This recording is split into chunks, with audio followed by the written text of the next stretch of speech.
Hi, everybody. This is Madison. We are about to get started, but I want to. Our other presenter is having a little bit of difficulty getting in, so if you could just be patient, give us another couple of minutes, and then we will get started. It's good to see some of you, and we will get started. Hi, Marilyn. How are you? We'll get started very shortly.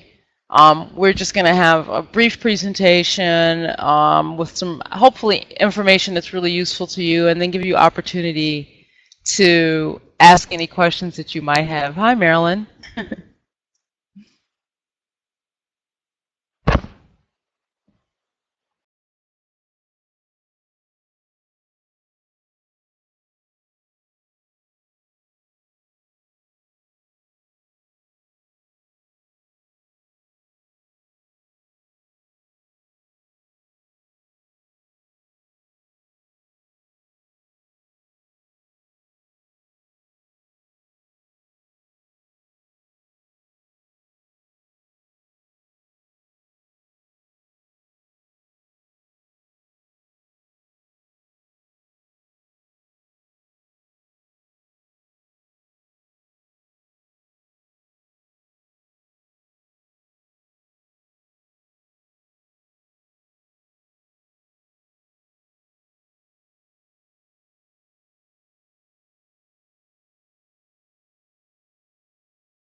So we are moments from, here is our, fantastic.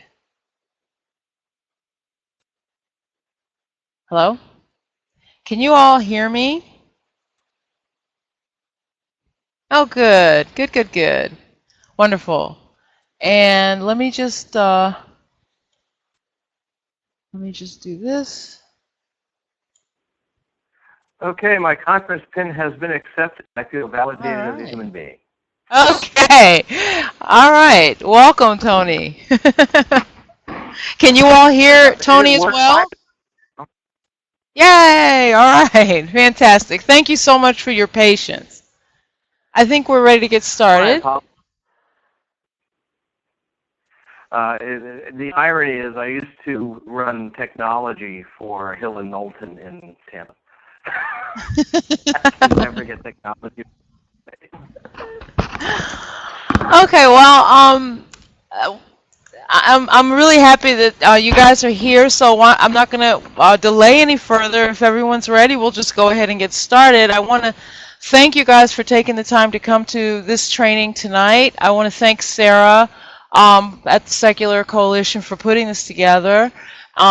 We understand that you guys have had some wonderful trainings about lobbying, and we just want to add a little bit to some of the things that you have already learned that you can take back to your organizations and to really maximize the effectiveness of the efforts that you're going to be putting in going forward. We're with Bold Blue Campaigns. We are a political and social justice service provider. We provide tools and support for Democratic candidates and their campaigns, and for progressive causes and campaigns related to progressive issues or issues that we believe are progressive. So we want to thank you for coming. Tonight, we're going to talk about how you can maximize the effect of your lobbying efforts. We're going to learn how to develop messages, use them effectively, and to use them to create the type of leverage that you need to grow your movement, to raise awareness about what you're doing, to create the type of political pressure that you want to create, and to obviously support your organizational goals. What I'd like to do is go through our presentation and then give you an opportunity to ask any questions. And by the way, I think there's a thing on here that allows you to just sort of raise your hand and ask a question, so feel free to do that as well. We don't have to really be super structured, I don't think. So my name is Madison. I don't have that interface of.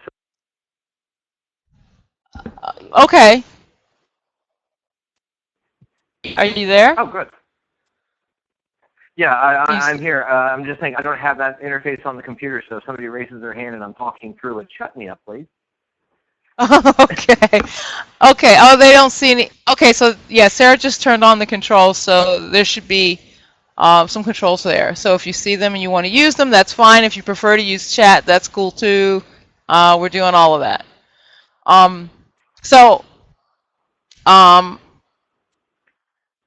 I guess we'll just get started. My name is Madison. I'm one of the co-founders of Bold Blue Campaigns, and my background is in media and business and politics. So I've worked with media companies, I've worked with political candidates, I've worked with social justice organizations, both as a professional and as a volunteer. And we now have an organization that supports businesses, candidates, and social justice organizations that are trying to get things done politically. And I'll let Tony introduce himself.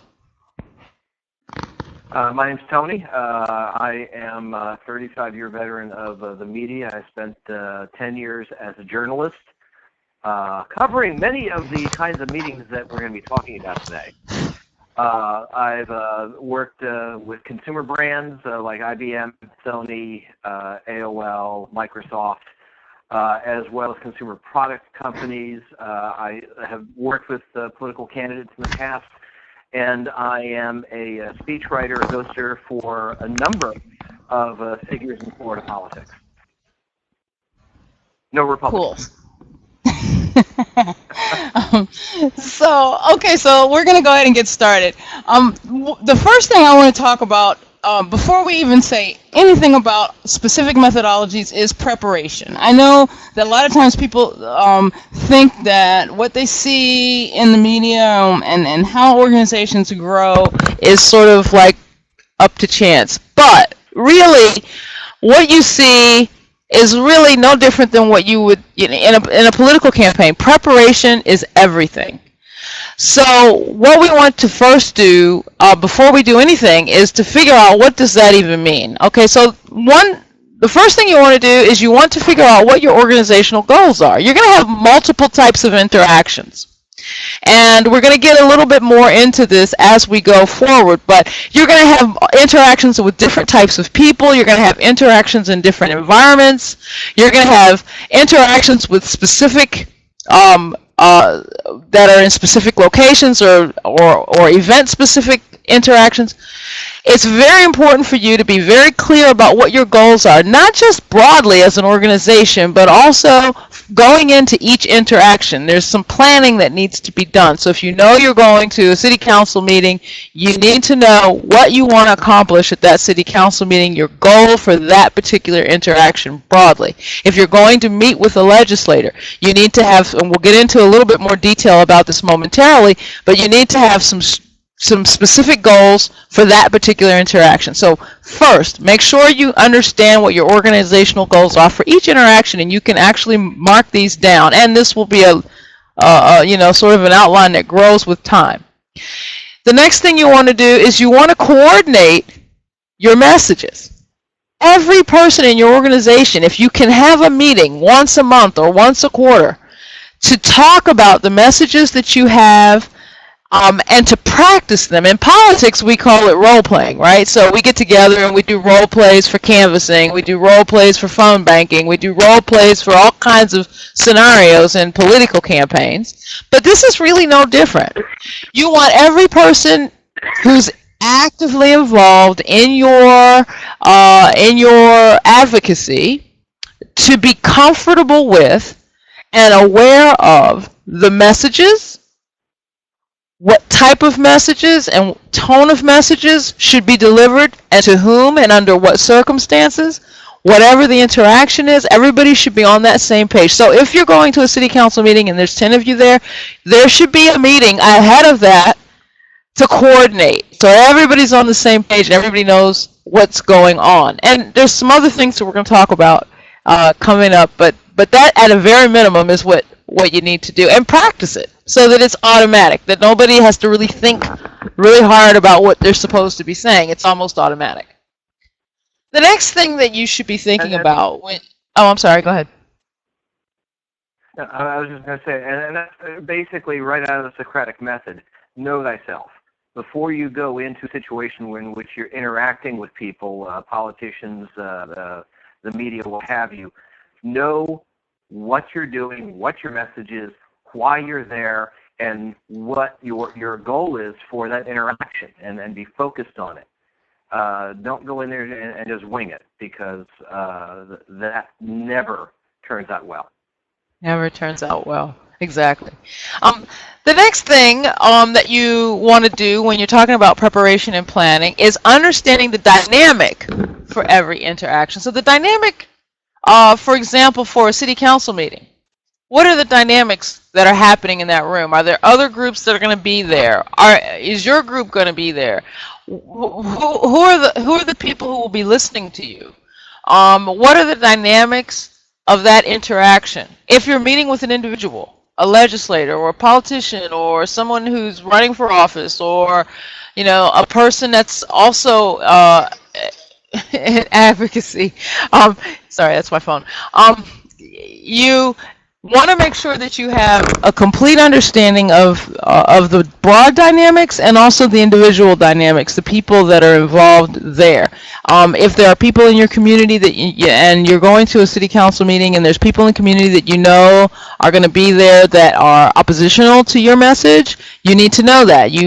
Even if you don't know if they're going to be there, you need to plan in case they are, so you understand how that dynamic will need to play out and what you can do to maximize it and make it work to your favor.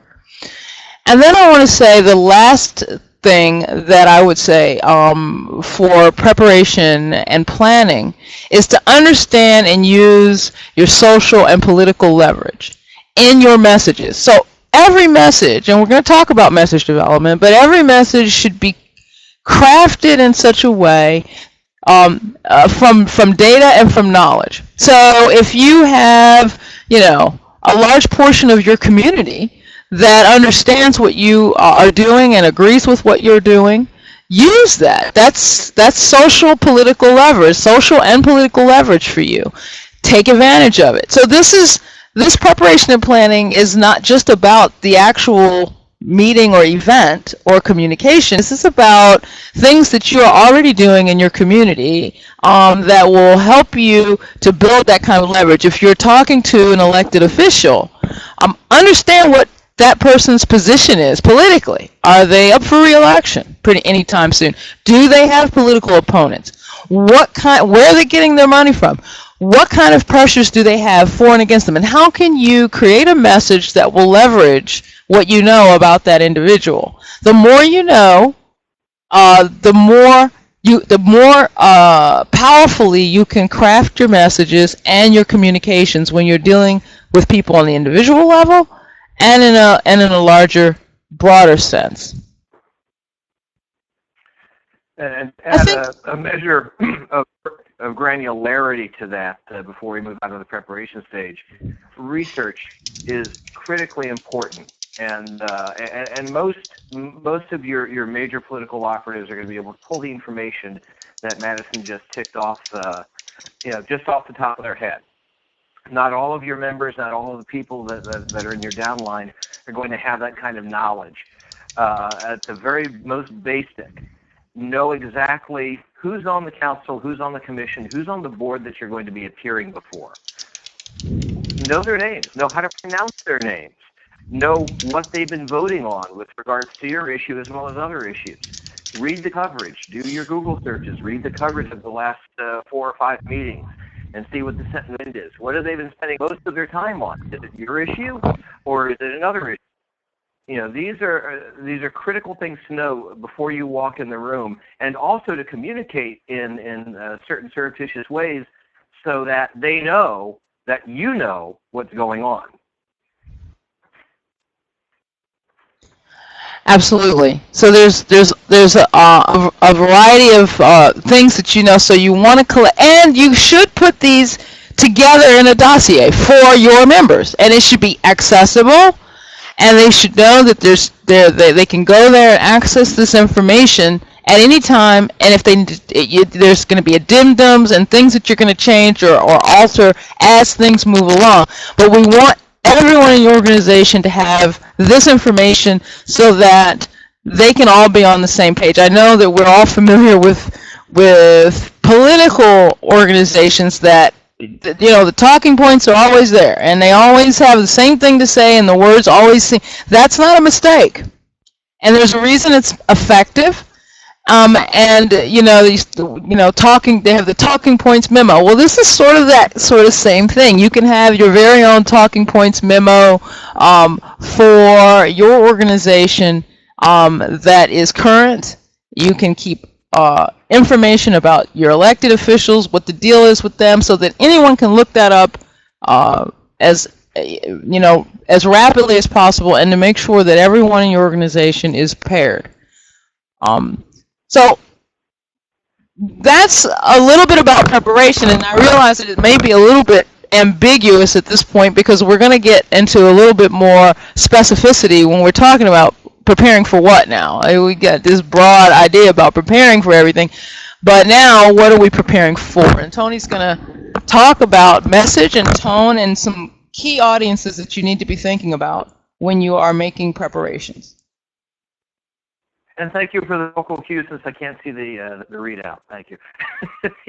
Oh no.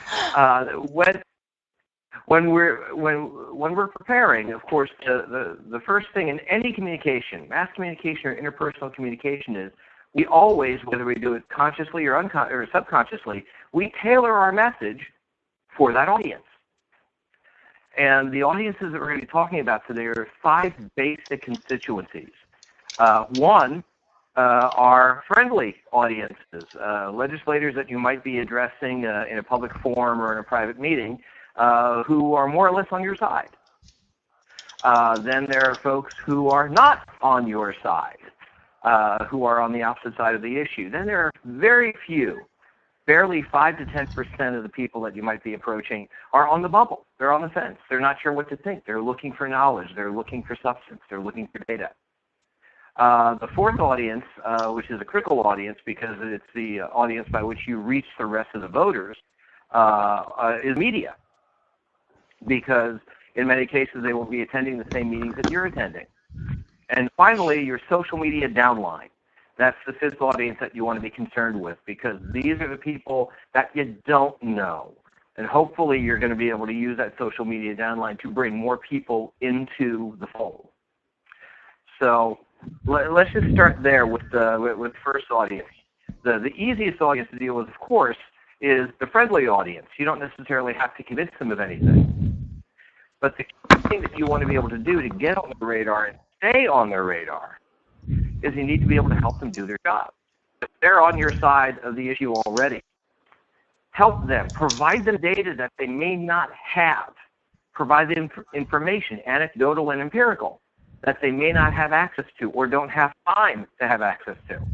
You know, everybody knows that lobbyists, by and large, are the ways that lawmakers get their information about the bills, ordinances, and measures that they go to pass. They're not looking independently. They're not researching the Pew Research site. They're not looking for information outside of it because they don't have the time for it. Lobbyists have become their de facto education centers for the issues that you're going to be voting on. So if you're going to be meeting with a friendly audience, of course, you want to be able to provide the information that's going to help them galvanize their support for your side of the issue and help them when they get back to their boards and their individual committee meetings. Now, one thing I want to mention before you go further is that in any communication, mass comm, interpersonal, there are only two elements, and two elements only. There's tone and there's content. Content is the information that you want to impart, the data that you've researched, the position that it supports, and the reason why you want them to support it. That's the content. That's just information. The tone is how you present it. And the tone is really everything. Because if you miss the mark on your data, you miss the mark on your content, and you get a few facts wrong, and your information is jumbled up, but your tone is compelling, and your tone resonates with the people who you're speaking, they're going to remember you, and they're going to seek you out, and they're going to ask you for counsel. If your tone is off, if your tone is off-putting, if your tone does not match the forum in which you're presenting, if the tone is off-putting to the other audience members to the extent that it upsets them too much, then you basically lost. So you have a margin of error on content. You have very little margin of error on tone. So, of course, the second audience that we mentioned was the people who are on the opposite side of your issue. In most cases, you're not going to be able to move them off their position. In most cases, it's very unique to see citizen presenters, activists, lobbyists present in the public forum and have a legislator change their mind. In fact, the only time I've actually seen it on a national level is when Mr. Rogers lobbied Congress for money for the Corporation for Public Broadcasting. Only time I've ever seen it. And look it up. It's a beautiful clip. So for those people, your tone,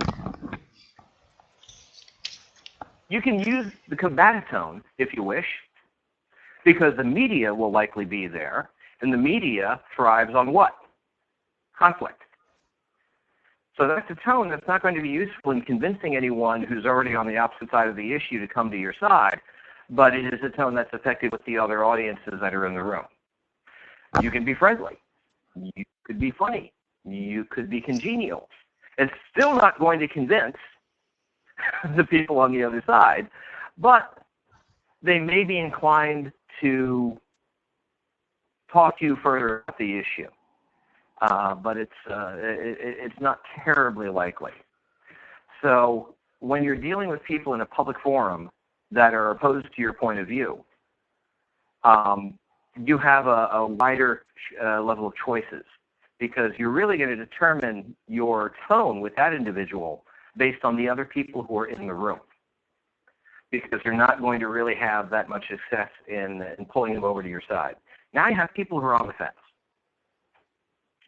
This is where elections are won and lost. This is where public issues are fought. This is the battleground because those are the guys, those are the people who are the swing votes in many of these issues. And those people don't respond terribly well to the combative tone, but they do respond to an informative educational tone. Of course, this informative educational tone can really only be achieved if you have strong data to back up what you're presenting. And that goes back to the preparation side.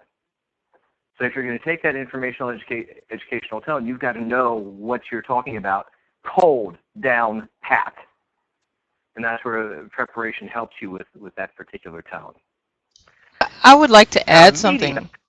I would like to add something please. to the discussion of the persuadable vote, the persuadable legislator, the persuadable electable official. And he's absolutely right when he says the data. What you're doing is giving them political cover.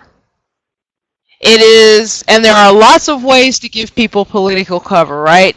They may want to agree with you. Their number one concern is, how do I support this and keep my job, because I'm afraid that my constituents are not going to, they're going to turn on me and I'm going to lose my job if I support this.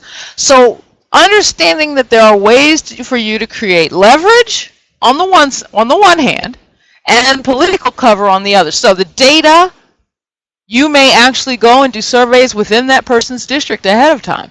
You may go and talk to people. You can have a canvassing event and go and talk to people, or you can have a poll done where you can actually call into that district and ask people how they feel about these issues.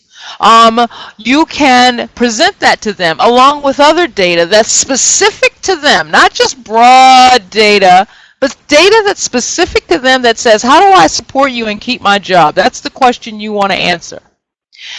And then, and it's going to be different in every district, isn't it, right? Because some districts is going to be a hard question to answer because it's not going to be a whole lot of support. But that's really about crafting a message that that allows that candidate to be, or that elected official to be able to communicate that the right thing in a way that he or she does not have to fear losing votes. And that's about political messaging and campaigning, and that's why we sort of do the whole thing. But you're providing political coverage, and you're providing, and then there's leverage. And leverage is, if you don't do what we say, we are going to support someone else.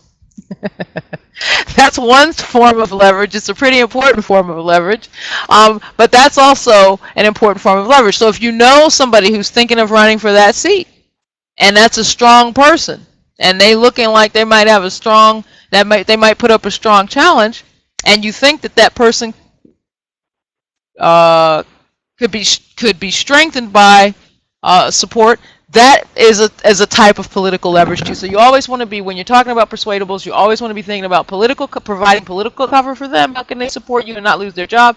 And how can you force their hand a little bit? And to double down on what Madison is saying, I'm going to add one more point, and that is, while the data is important, even more important than the data you uncover is the source of your data. Anecdotal data is dependent upon the credibility of the people who are telling the stories. Empirical data is dependent upon the people who are doing the research. And you can do some of your own research and present it as such. But one of the key things is, if you're going to be presenting any kind of statistical or research-based data, choose sources that are independent and don't have a particular political bent. And Pew Research is one. Polling data, obviously, but even some of the polling services are partisan by nature. Certainly news organizations are primarily partisan until you get into NPR, BBC, PBS, basically non-commercial television, non-commercial radio. They are not pulled and pushed by advertisers, and they are a lot more circumspect than some of the more partisan sources. And this is just personal belief of mine. MSNBC, Fox, CNN, the vast majority of cable news is now more commentary than news, and their viewerships are shaped by the commentary because the media is not liberal. The media is not conservative. It is not red. It is not blue. It is green. They serve particular demographics. The median age of a Fox News viewer is 68 years old. And if you see Chef Smith and Chris Wallace acting a little bit more progressive these days, it's because they had a meeting about 2 months ago in which it was declared that their audience is quite literally dying. So they need to start moving toward the center more so that they can pull in a younger viewer. That's going to be yeoman's work, to be sure. But definitely make sure that your sources are impeccable. Very, very quick story. I was in a public meeting, and it was about the taxi cab regulations and Uber. Uber wanted to operate in Florida without adhering to any transportation industry regulations. And at that particular point in time, they had also hired 11 lobbyists in the state of Florida, including Al Cardenas, the former chair of the Republican Party in the state. And of course, most of the bodies that we were addressing were made up of Republicans. So it's not likely they're going to go against the guy who helped them get their jobs. That being said, I presented statistical data about the age dropping. Uber lowered its age for drivers from 25 to 18. I mentioned that drivers from 18 to 25 make up 30% of the drivers who caused fatal accidents in the previous year. And they are also 2 times more likely to drink while driving and 5 times more likely to text while driving. And someone tried to impeach the source. Oh, where'd you get that? Some insurance industry analyst? And I said, no, the United States Department of Transportation. And it basically shut them down for a minute because they didn't see it coming. Sources are everything. Absolutely. And there are polling organizations out there that you can, I think 538 has a list and ratings for the reliability of various polling organizations. So if that's something that your organization decides to look into, that's something that you can do and research to find out what you might, poll into a district and get some information for your persuadable elected officials. So we've got 2 if you're more. A nerd like me, you can just institute.com and doinstitute.org and just read for days and days because it's brilliant stuff they have there. We've got 2 more audiences. We've talked about the friendly legislators, we've talked about hostile legislators, we've talked about the persuadables, and now we're going to talk about 2 other audiences. The media is, and these are really your outside sources now because the media and social media are, to a certain extent, they cater to the same audience, voters. Just six-pack, consumers. Social media is the mainstream media without the middleman. You take your message directly to individuals using social media platforms. The media is a funnel for your message, which, again, is tailored to who? The voters, the people who you're trying to get support from. Because the more of those that you have, the less of an argument you have to make because then it becomes a matter of, well, gee, 75% of us out here support this position, so unless your district is made up of 90% Republicans, you're probably going to want to be on our side of the issue. Or else you'll be, looking for a job at Starbucks in 2 years. So what does the media want? The media is really about one thing, conflict. That's what reporters look for. And one thing to understand about the media that's critically important, if you're doing local work, the local media is not what it used to be 5 years ago, 10 years ago. Cision, which used to be called Bacon's Media, catalogs all of the media contacts in North America, and they do so for PR agencies, and then PR agencies pay them $10,000 a year to access those databases to do their pitching.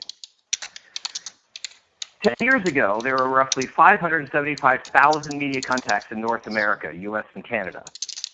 As of today, there are less than 220,000 media contacts in the same area.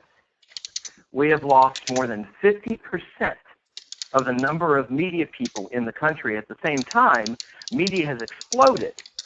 So the people who are left are younger, they're less experienced, they're less educated, and they are responsible for 3 times the content that their better trained, better educated predecessors were. So start right there, because you're dealing with people who are overworked and underpaid, and they have to get things fast.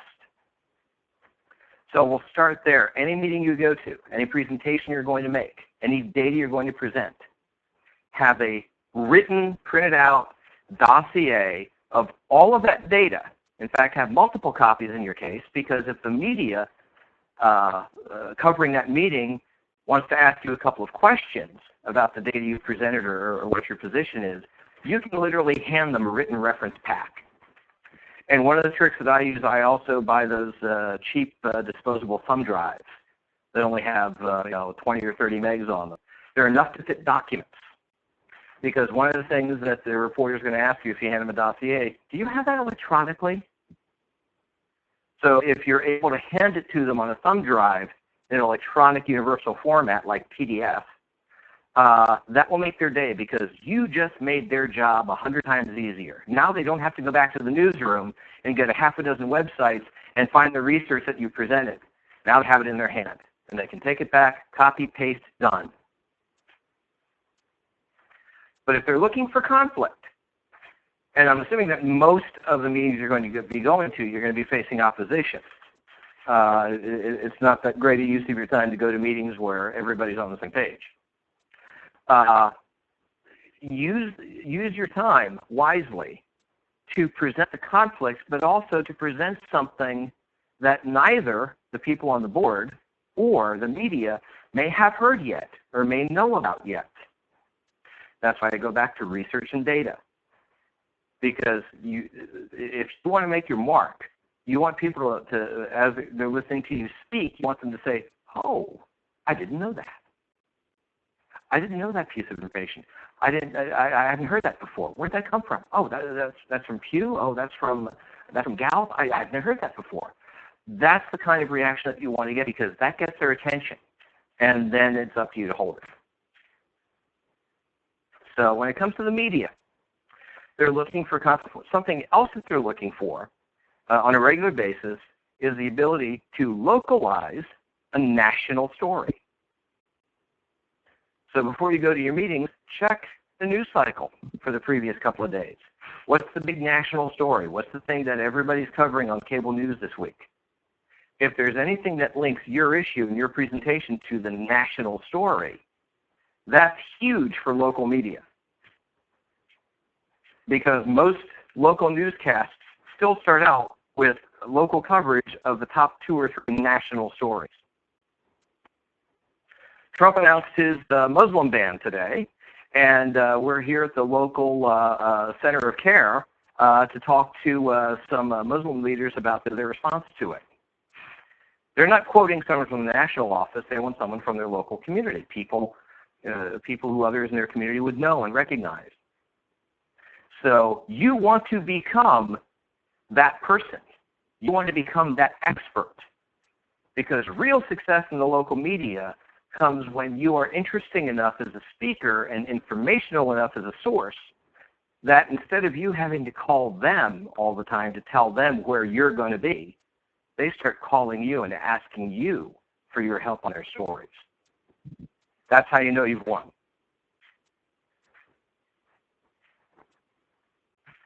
So when it comes to the media, your tone should almost always be a merging of the combative yet informational style of presentation. Because they're looking for conflict, but what they're really looking for is something that they didn't know before, not until they met you.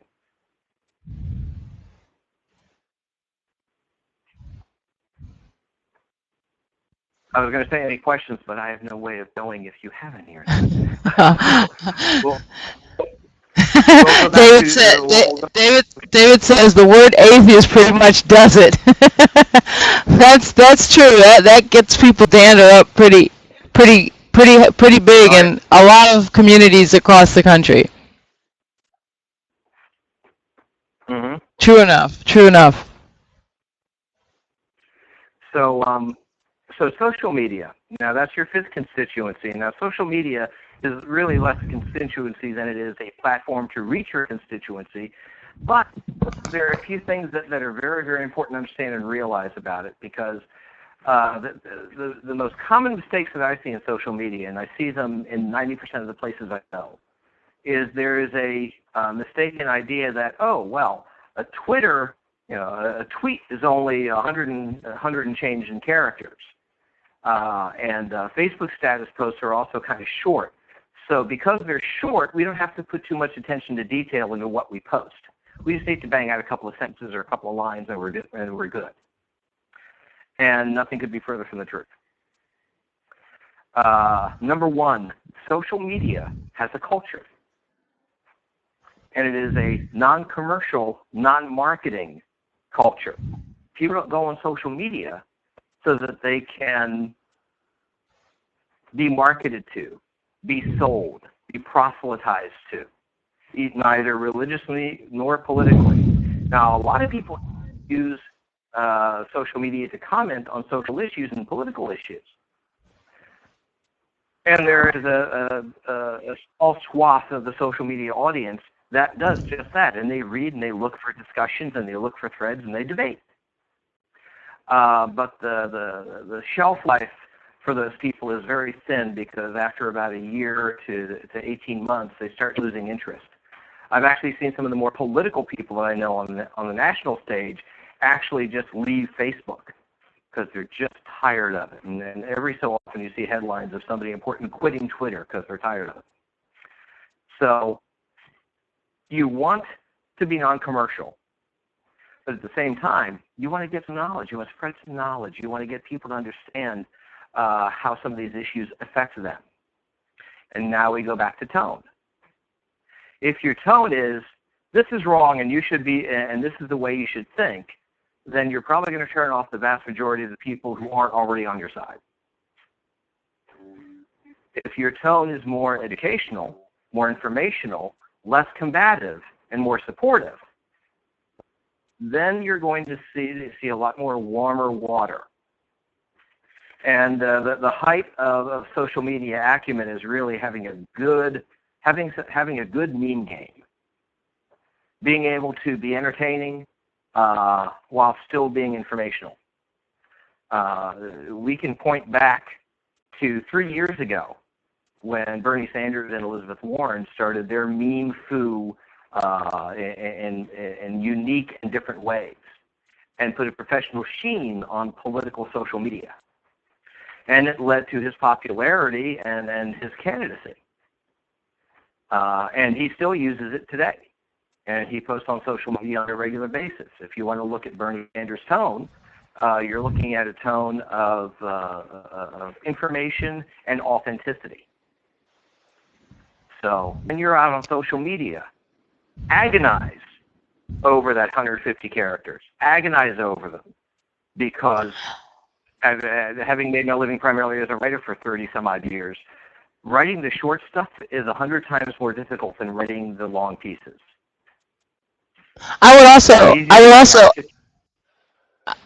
also add that on your social media channels, you can reach. I call social media the public, because it is the public. It's like it's like the modern day equivalent of going out into the town square.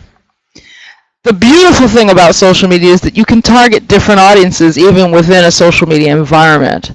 And different audiences are going to be receptive to different types of tone and different types of messages.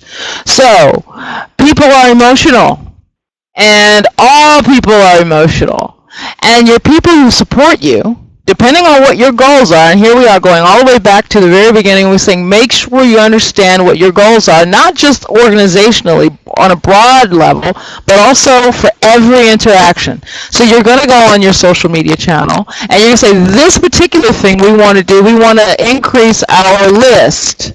We want to do some list building, and we want to bring in people who already agree with us, but have for one reason or another joined our list.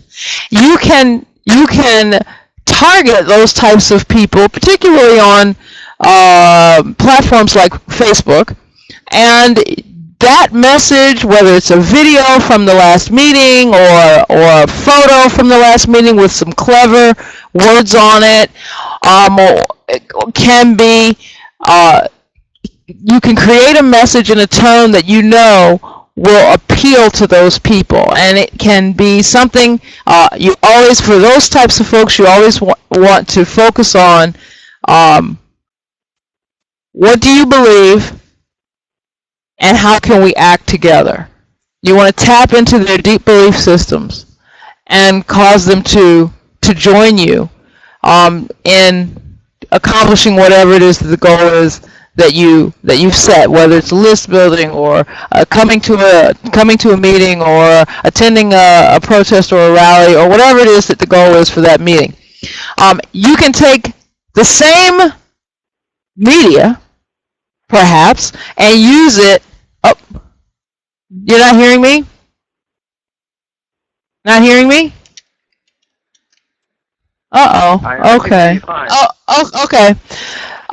So you can take another piece of media, maybe even from the same meeting, or if you're really clever, you may be able to take the meeting, the same piece of media, change a few things about it, and appeal to people that you want to persuade, the public. We're not talking about legislators, we're talking about the public. So in social media, you have this amazing opportunity to take whatever media that you may have collected, whether it's a news broadcast, maybe you got a mention on the local news broadcast, or maybe you got interviewed after a city council meeting, or maybe the interaction when you were speaking at the city council meeting was really powerful and you made sure that you had someone there to capture it with their cellular device.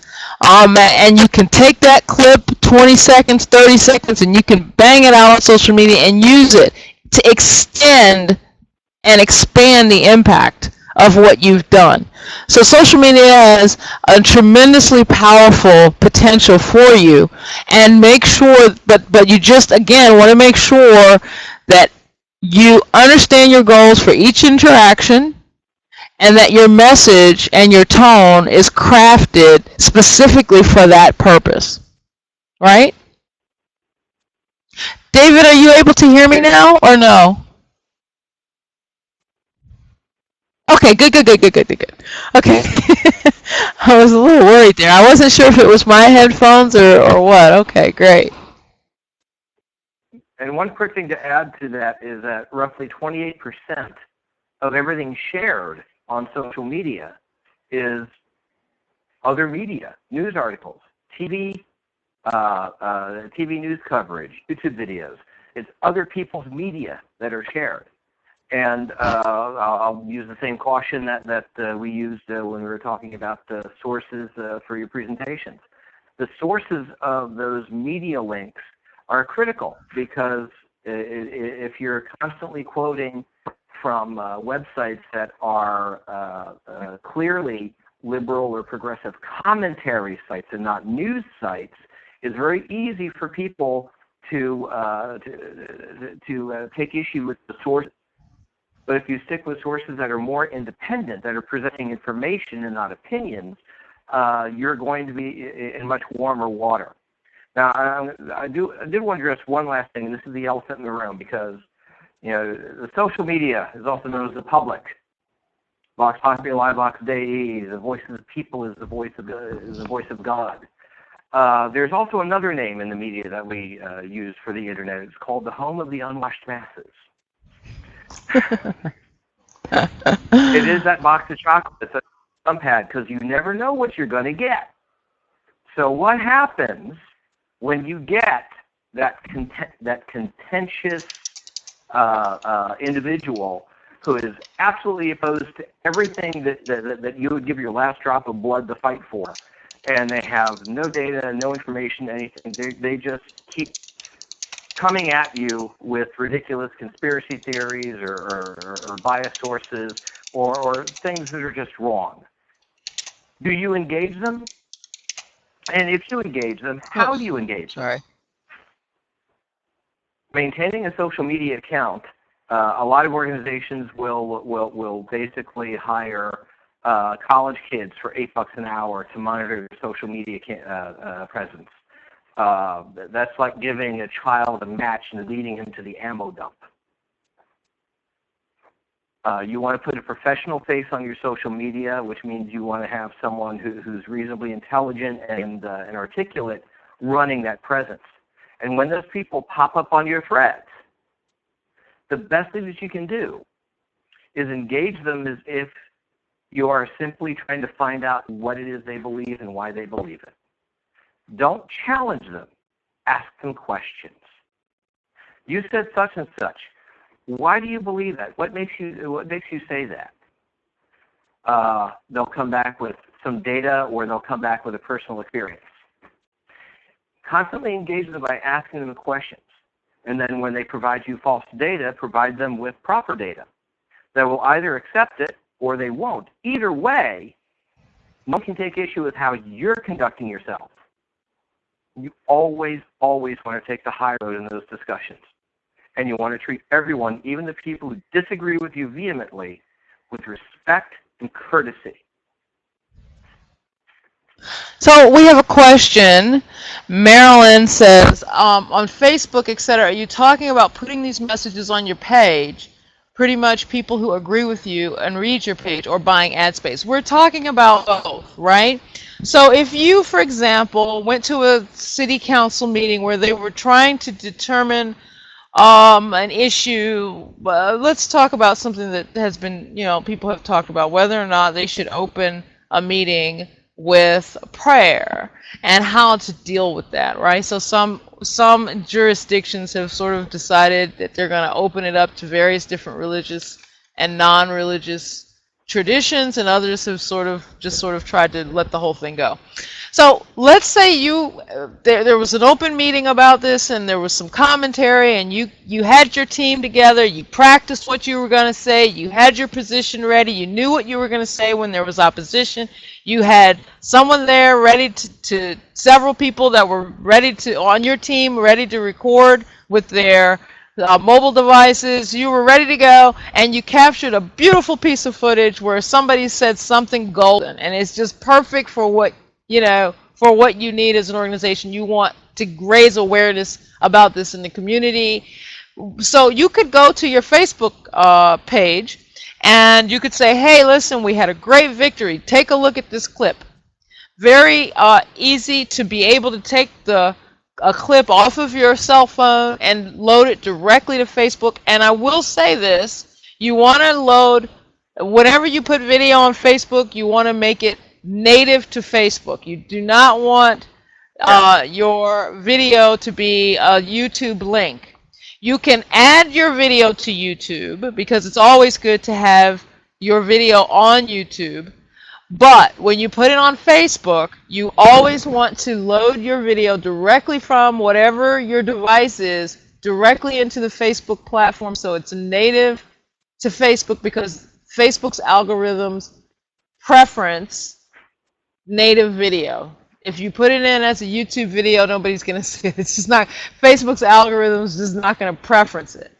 So you load it up to Facebook and you tell your followers, hey, we had a great victory. You're thinking about, we had a great victory. This was a great meeting for us. Thank you for all the people who support us. And, we're looking forward to doing more. Tell everybody that we're making progress. And a certain percentage of those people will share it. You don't have to pay for that.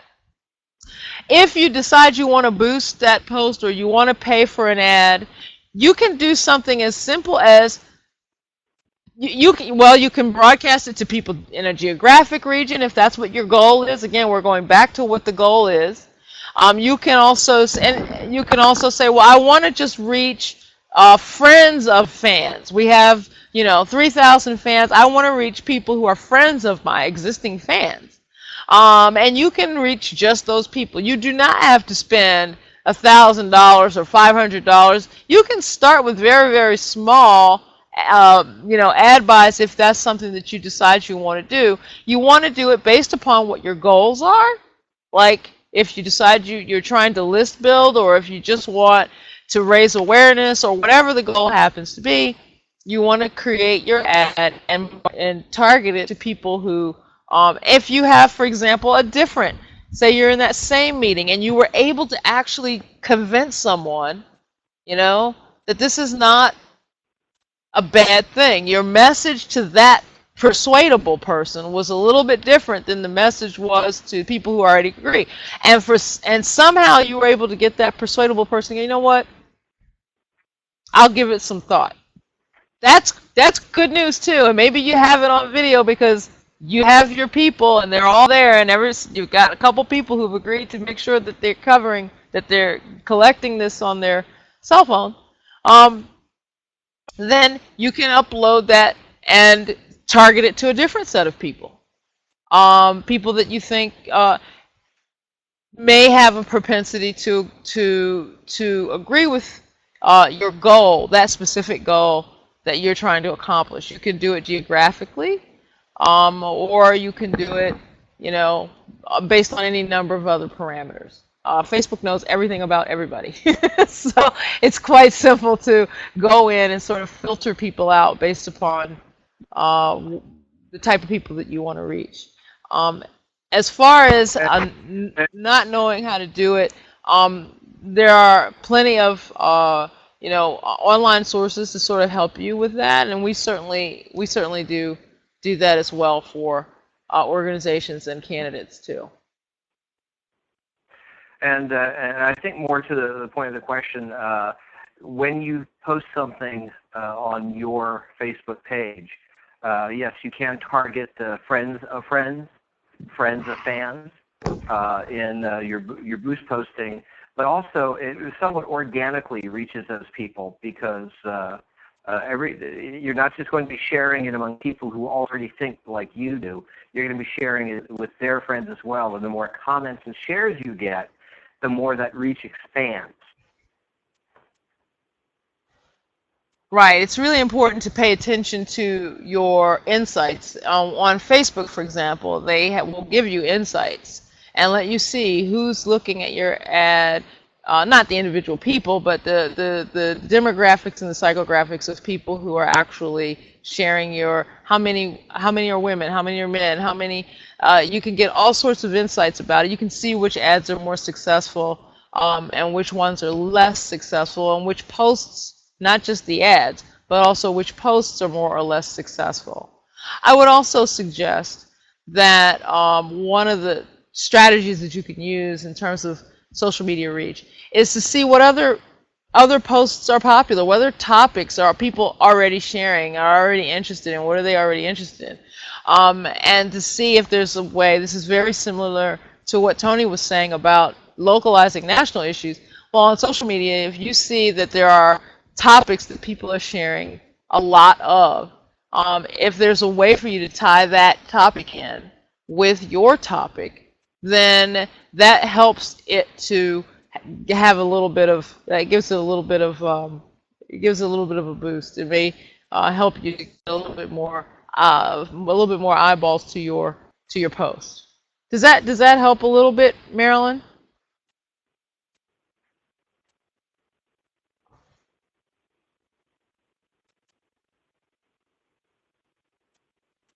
Okay, so I think we talked about.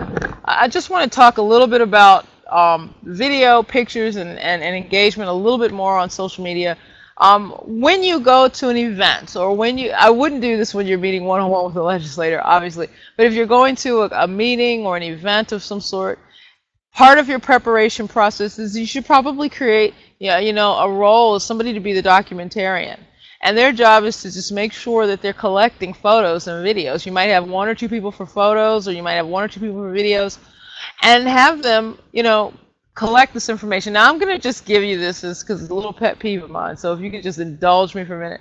If you're going to collect video footage, please horizontal your phone, like make it horizontal instead of vertical. Because this is going to make it easier for you to upload your video to social media, because everything is in the long vertical rectangular horizontal shape instead of a vertical shape. Also, the news media will love you, even though they're used to getting footage from people that it's vertical. But if you have it horizontally, they will absolutely love you. And again, you're making, as like Tony said, making their job one less step that they've got to do to be able to give you the coverage that you want on television. Same with your photos. You want to try to keep your photos in that landscape mode, because most things on the internet are shaped that way. Whether it's a YouTube video or a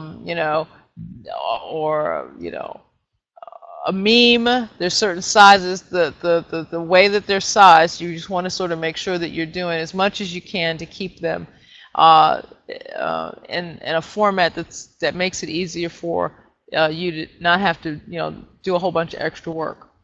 You can use all of those things. There are programs that you can use to create to overlay text on your photos and your videos.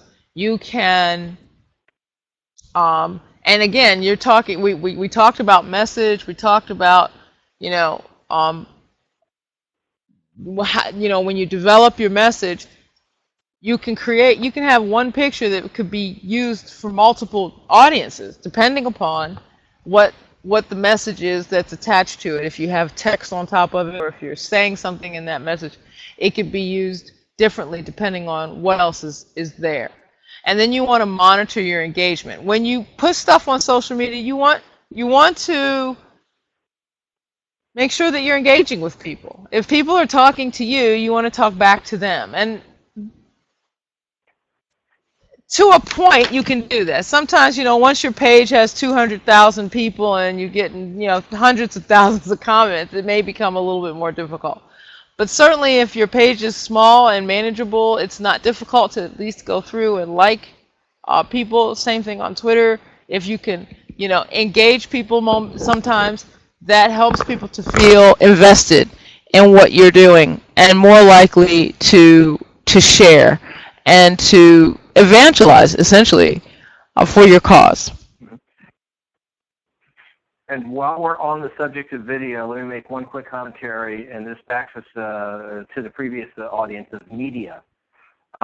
There are going to be occasions in which you're presenting in front of a pivotal meeting, or you're presenting something that's foundational to your cause or to your goals. In those cases, I would highly recommend hiring an E&G videographer. Now, one of the things that's happened in local news is they've reduced the number of news crews they have available. So you may be at a meeting that's completely newsworthy, but there was a murder on the other side of town, and there's a protest on the opposite side of town, and gee, we don't have enough crews. I've had this happen many times with some of my PR clients in the past. And because they don't have that many crews, what you have is a large number of videographers who are now displaced, who don't work for the news organizations anymore, but they know what it is to be an E&G videographer. E&G stands for Electronic News Gathering. So they have cameras, they have the equipment, and they have the ability to duplicate quickly.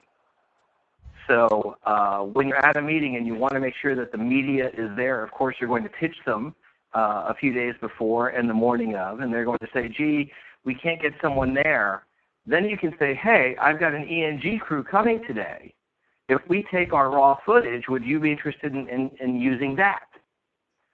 9 times out of 10, they're going to say yes, because they can take that footage that you film, and they can plug it directly into their editing bay and edit a story around it. So you can be very successful in generating your own news coverage by going to the expense. Most guys are between, well, depending on your market, they're going to be anywhere between $500 to $1,000 a day, including duplicating the raw footage, putting it on a DVD or an electronic medium, and literally delivering it to the newsroom for you. And in some markets, it's going to be much less. There's a lot of folks that they'll go out for an hour or two for significantly less than that. And there's folks that have the equipment and will do it. So, definitely check in local resources. You can post ads to various places. There's all kinds of task-oriented websites that you can do it. And in fact, there's a couple of applications that you can use. There's a couple of apps that you can use that will actually send assignments to groups of people who have signed up to be notified of this type of thing. So, I'm wondering if anyone has any questions about anything that we've covered, or even things that we may have not covered that you are still wondering about. I think I answered all the questions that were asked, but I'm not sure I did them verbally. So I do want to go back, because Marilyn asked a question about how you would put forth we were talking about leverage, political leverage, and political cover. She asked a very, very good question. How do you put forth the threat of backing a different candidate? Well, this is a little bit hairy for some organizations, because obviously if you're a C3, you've got some considerations to make, and if you don't have a C4 extension of your organization, you definitely have to be very careful with this. But it's always good to cultivate relationships with local parties, even as an individual, so that you can keep your ear to the ground about who may be considering a run, or who the party is recruiting to run for various positions. If they are recruiting people to run for various positions, of course, you can also cultivate and develop relationships with consultants in your community, people who work with political candidates in your community, organizations like us that work with candidates, and we make it our job to interact with local parties to make sure that not only are they fielding candidates, but candidates can present strong campaigns and are capable. So I would say, in terms of how do you actually make that threat, I don't know that you have to actually make that threat yourself. Although you could imply that we're interested in people who support our this agenda. We're very interested in supporting people who understand our agenda and think that it's important and prioritize our agenda. But then there's other organizations and other groups of people and other people in your community who can add heat to that. And one of the things that we really have a strong belief in is that organizations should be acting together. So if you're working together with other organizations that are social justice organizations, and you say, listen, we're in favor of keeping prayer out of schools. This is a big issue in our community, and I know that your organization is concerned with women's health, and this other organization is concerned with animal rights. Okay, so how can we work together to amplify our power, and how can we make sure that we are collectivizing our power, even though we have different issues? The types of people that we support may be very similar. So how can we do that? So keeping your ear to the ground, working with other social justice organizations, and letting some of the political organizations pick up some of the slack when it comes to actually making certain types of active threats is useful. Let me see if there's any other questions. Sometimes the act of providing political cover and leverage can be a benign prerogative instead of a combative one. Again, going back to the taxi cab versus Uber battle that I've helped some clients with in the past, one of the key things that was brought up at the Transportation Board was that consumers overwhelmingly like paying less money for Uber. And they consider any anti-Uber regulations to be anti-business and anti-free market economy. Well, one of the pieces of political cover I offered to someone who actually went from being an opponent to being an ally, was that 85 cents on the dollar of what you pay an Uber driver leaves your local economy. It goes to Seattle.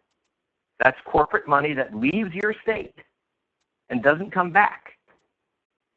So we can talk about free market economy, but if you're concerned with the local economy, this is the lack of regulation is actually anti-local economy, and it hurts the mom and pop businesses that make up the balance of the regulated livery business in your local community. These are not major corporations. Most of them are family owned. So this is how I gave a Republican political cover to come in and oppose special rules just for Uber so that they could get away with whatever they wanted, because it hurt his local constituents. And he could go back to his constituents with his head held high. I'm about the Tampa Bay economy. I'm not about, the Seattle economy. And we want to keep that money here.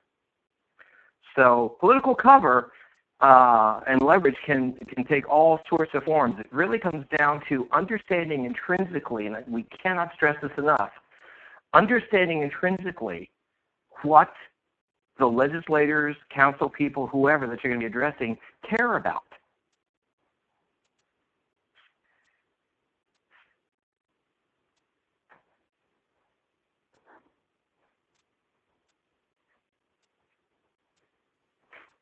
David is asking some good questions, so I want to go ahead and say that. Yes, ENG is electronic news gathering. There's probably not many people who call themselves videographers who can't handle an ENG assignment. There's certain things you want to make sure of, that they've got a decent, that they just have a decent, that they've got a camera that will be able to, if you want to make sure they have a modern camera, not working with tape, and that because the news agencies may or may not be able to take that anymore. But here's the truth. Your iPhone has a capability of collecting 4K images at this point. Mine does. 4K is about as good as it gets, and it by default it's giving you HD 1080. So if you collect it, trust me, the news media can put it on. And if you can't afford to hire an ENG crew, it would be good, especially like Tony said, if it's a major event and something that's of critical importance, you definitely want to do that, because you want to make sure that you've got good audio, you want to make sure that you've got good angles and good lighting, and some things that a layperson probably isn't going to know. But if it's not critical, don't get the idea in your mind that you need to have $1,000 every time you want to video something, because unless it's you're not going to have to do that. You can use your iPhone for most everything, but if it's really critically important, this is like the big meeting, and oh my goodness, this is our big thing. Yeah, go ahead and spring for it, because it's going to be worth it for you. You're not taking any chances. You don't want to have to worry about it. And the key thing to look for in your local markets are people who used to work for a local news crew, because then when you want to have them bring in your coverage to the newsrooms on your behalf, they know everyone. They've been to all of the news conferences. They know all the editors, all the photographers, all the producers, even at rival stations. And if they're freelancing, they'll know exactly who to give that footage to give you the best shot at actually getting it on the news. We did a project with the Grammys in Tampa Bay for their educational project, and it took place on a Saturday when a lot of police news was happening. No crews showed up to our town hall meeting with the parents of these kids who were up for the program. But we still appeared on all 4 local newscasts because I had a former Channel 10 guy do the typical ENG setup. He taped for 2 hours and put together a 12-minute package that he delivered to all 4 news stations. So without having a single reporter present, we were covered on all 4 news stations. But that was a critical town hall. We had guys from California for that. We had the head of the Grammy organization, and we wanted to impress. So we spent the extra money to get that done. So again, as Madison said, if it's critical, you might want to spring for it. If it's not critical, your iPhone is just as good, just for basic video quality. Does anybody have any other questions? I think Marilyn is typing something. One thing while you're looking at questions that I wanted to make sure that we touched on tonight is the fact that I covered city councils and county commissions for the better part of a decade, and they have a word that they use for the days when they have public meetings. They call it Circus Day. One of the things about politics that I never really got my head around coming from consumer marketing is that I've never really worked in an industry like politics where the people who work in politics have such an incredible amount of disdain for the people for whom they serve. They don't like those meetings. They hate those meetings. They don't like letting random people step up to the microphone because they are just afraid of what they're going to get. So if you step up and you followed all of the preparation steps, and you have your tone right, you have your message right, and you have your information and your data, you will rise far, far, far above that din, and you'll make an impression. Okay, so I have a question from Marilyn. She asks, are you saying that for the important things you should pay an ENG in case the news people don't show up, I guess, as opposed to just have them regardless? What are your thoughts on that, Tony? If it's something that's critical, meaning your fundraising for the year is going to be based on this, the things that you're going to do for the next 6 months are going to be based on whatever punch you can make, and you want to absolutely make sure that you're on the news because there's something critical that you need to be visible for, then absolutely, because the way the media has imploded in terms of available news crews at the local level, it's with a good pitch, good timing, good information, and a noteworthy spokesperson, you're still running, maybe 2 out of 10 times they'll actually get a crew to the scene of the meeting because they just don't have crews to go around. And most of the time they'll plan their weeks where at least half of their crews are already committed by the end of Monday's morning meeting. So if it's something that's absolutely critical, you need to get on the air, then I would absolutely recommend taking the plunge and going to the expense because getting news coverage these days is incredibly difficult at the local level. Right.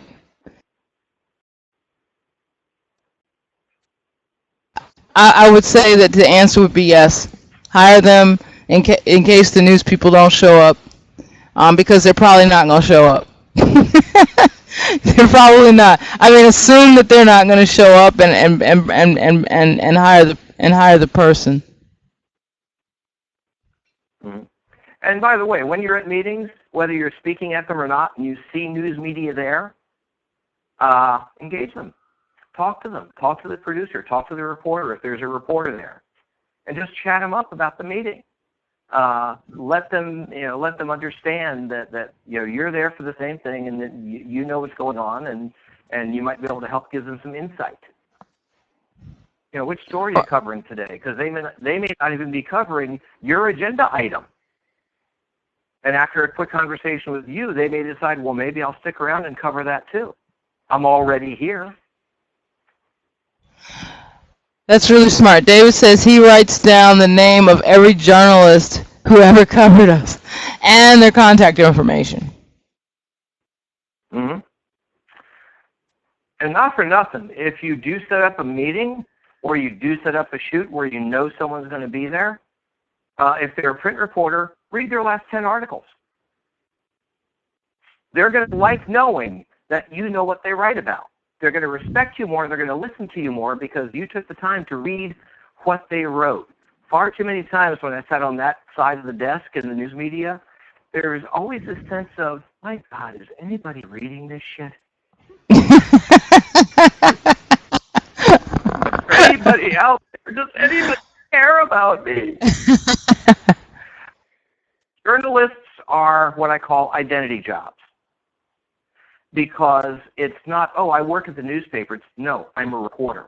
And it is the only profession that I can think of outside of acting and film work in which all of your mistakes are printed in the tens of thousands of copies with your name right at the top of them.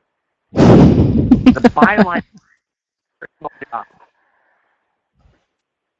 So be personal with them. Let them know that you've read their stuff. Hey, I liked your story about the cat thing last week. Oh, now they know that you read it and you connected that they're the ones who wrote it. So it's really critical if you want to develop relationships with journalists. Know what they do, know what they've done, and understand what they're interested in getting. If you can help them do their jobs easier and faster, they will become your best buddy. And this goes back to preparation. Right, understanding each of the types of people that you're trying to reach, and preparing your message and your interaction with them with some specificity. I think we're about out of time. I just want to quickly just sort of recap everything. We want to prepare, right? Preparation is everything. You want to make sure that you have your messages down for every audience that you plan to talk to. You want to make sure that those messages resonate with those specific audiences and meet specific goals at specific times. You want to create a dossier for all of your members so that everyone has as much information as possible. And you want to practice. You want to practice with your group members and the people who are participating in these events with you, so that people are comfortable with your talking points. They understand the message. Everybody's on message. Everybody's on the same page. Everybody's using the same language, so that you can do what needs to be done. You want to, when you're in a meeting, with the news media or any organization, the most that you can do, anything that you can do that makes their job easier, that makes their job less stressful, the better opportunities you have, whether it's a legislator or whether it's the media. Whether you're on social media, you're trying to reach people, always remember how you can deliver that to them, to whoever your audience is, how you can deliver that to them and how you can make them like you. And then, of course, extending your messages to social media and beyond, smartly packaging what you have and targeting your audiences so that your message is not just limited to time and space. It can live on. It can live on Facebook forever. I really appreciate everyone's time tonight, and your questions were fantastic. I certainly hope that you found value in what we were able to communicate with you tonight. If you are interested in other training, Sarah has. You can reach out to her at sarah@secular.org. I think you have her information, Sarah at Secular. This is Sarah with a H, Sarah, at secular.org. and I'm sure she can help you with anything additional that you might need. And we are just very happy to have been able to present this to you, and we hope thank you for what you do in your communities all across the country. And feel free to contact us if you need any additional support or help, just questions that you may have. We're happy to help you as much as we can. You're welcome. Thank you, everybody. Good night.